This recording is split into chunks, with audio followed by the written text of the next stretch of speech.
Good morning, CC Bedford. It's Miss Duke. I'm at home today, as are you, hopefully. And we're going to continue on to week 21 doing our CC at home. So today, as your essentials tutor, I'm just going to demonstrate what you're going to be doing this week and make sure that you understand all the things that are presented to you to kind of help your mom, who is your teacher, do this with you. So this is a 3-part video series. This will be the first video of the 3-part series for week 21. And I've kind of set up for you what it would look like if we were in class. That way that you can be able to, it's familiar to you, I guess I should say. So here is what we're going to be covering right now. Is our compound complex structure. We're going to look at all the purposes because, guys, the compound complex is the final puzzle piece that we're plugging in to our chart A. So good job, way to persevere. We're going to put it all together and just see how much you truly remember this week. The purpose is we're going to do all the purposes since you know all the purposes. The purposes are declarative, exclamatory, interrogative, and imperative. All right, and then since we're doing a new structure, we're going to kind of back it up a little bit on our pattern and make it a little bit easy. So we're going to just do the SVI and then the SVTDO today, just reviewing and looking at those. And then our parts of speech that we're going to add to our knowledge are the conjunctions, which this is perfect because you learned these today in your new memory work. And so it just all fits together wonderfully. And then we'll look at the charts P and Q and do task 1 through 6 together.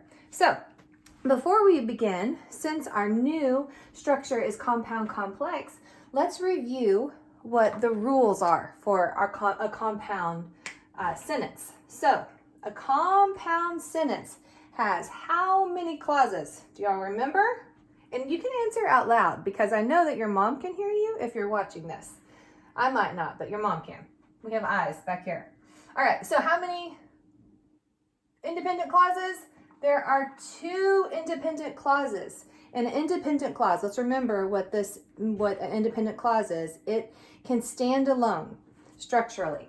Okay, and then in a compound sentence, the 2 independent clauses are separated by coordinating conjunctions, which will be our fanboys. Remember, for and nor, but, or, yet, so. So just learn your coordinating conjunctions. That way you can recognize whenever you have a compound sentence, compound noun, compound verbs, whatever. But you'll be able to identify them with knowing the for and nor, but, or, yet, so. Okay, and then a comma is usually placed prior to the conjunction. However, if it's a really short sentence everything's related, like Jesus loves me and he loves you, you don't need a comma in that sentence. Okay? All right. So that is our compound rules review. The complex rules, let's go over these for a complex sentence. So a complex sentence consists of how many independent clauses? 1 independent clause, and it has at least 1 subordinating clause. But we know with sentences that we've used before that we've had more than 1 subordinating clause, and that's okay. It's still a compound sentence. So it needs at least 1 independent that can stand alone, and it needs 1 subordinating clause. All right, another rule for complex sentences. A subordinate clause begins with either a subordinating conjunction or a relative pronoun. So it's really important that we know our WW, Asia, WUB, those things, because those would be our subordinating conjunctions. And then it's important to know our relative pronouns. That way we know, man, this is a adverbial clause or an adjectival clause, because we recognize the list that you've memorized, you've been working on your charts. And then finally, with a complex rule, a subordinating clause, it's set apart with commas. So Jesus, comma, who loves me, comma, Jesus, comma, who cried, comma, laughed.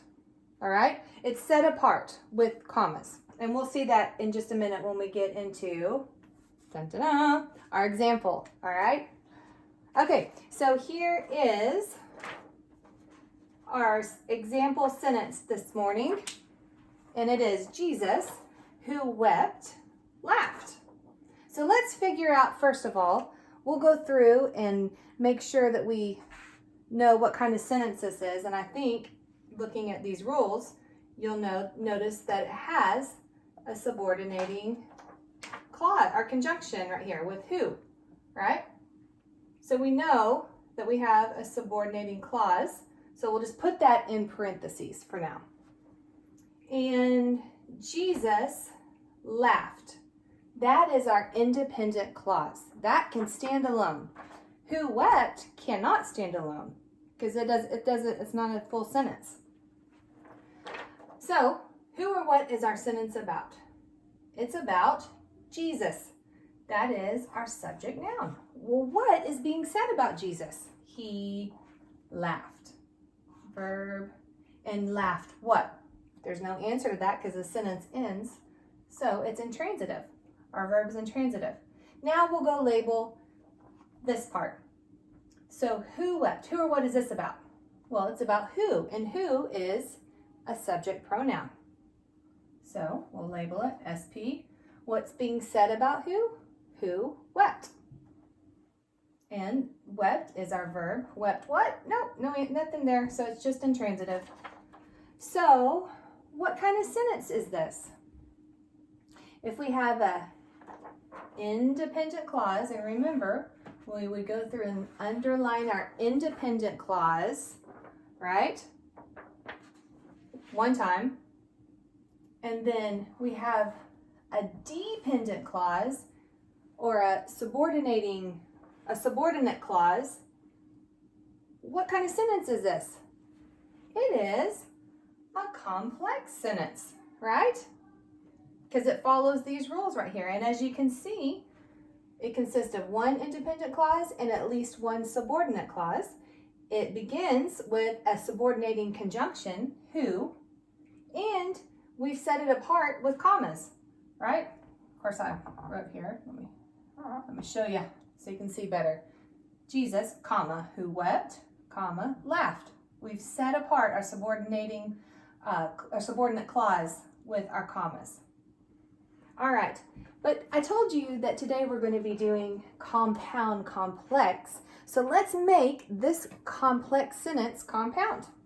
So what is something, think in your head how you at home could make this sentence compound.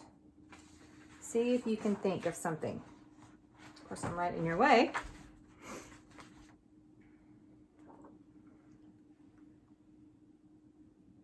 All right, do you have an idea? I'm going to pretend that y'all are giving me answers, and we'll go ahead and make this compound together. So Jesus who wept laughed. What are my fanboys?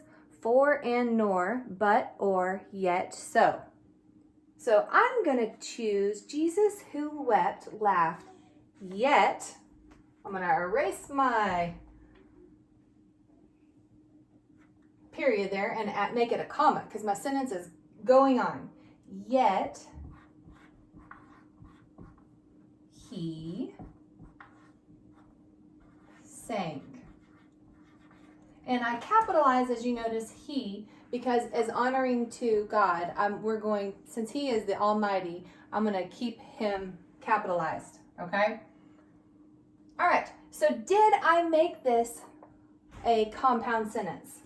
Let's check.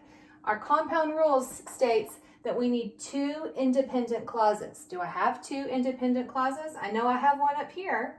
Check. Yet he sang. So we don't count yet as part of our independent. This is our coordinating conjunction, right? One of our fanboys. Yet. So he sang. Is that independent? Can that stand alone? And the way we know that is if it has a subject and a verb, does it?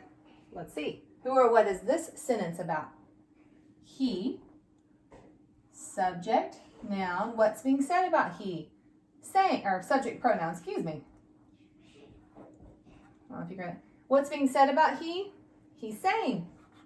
And saying what? There's nothing behind it, so the verb is intransitive. All right, and we already said that this is our coordinating conjunction.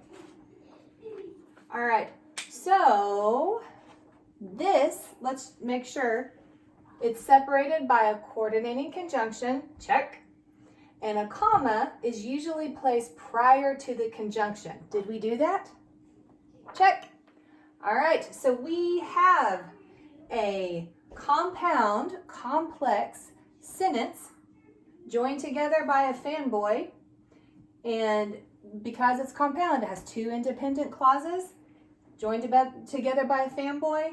Our complex part of the sentence in one of our independent clauses has a subordinate clause here, and it begins with a subordinating conjunction, and I think that that's it. So what we're going to do now is I'm going to stop the video.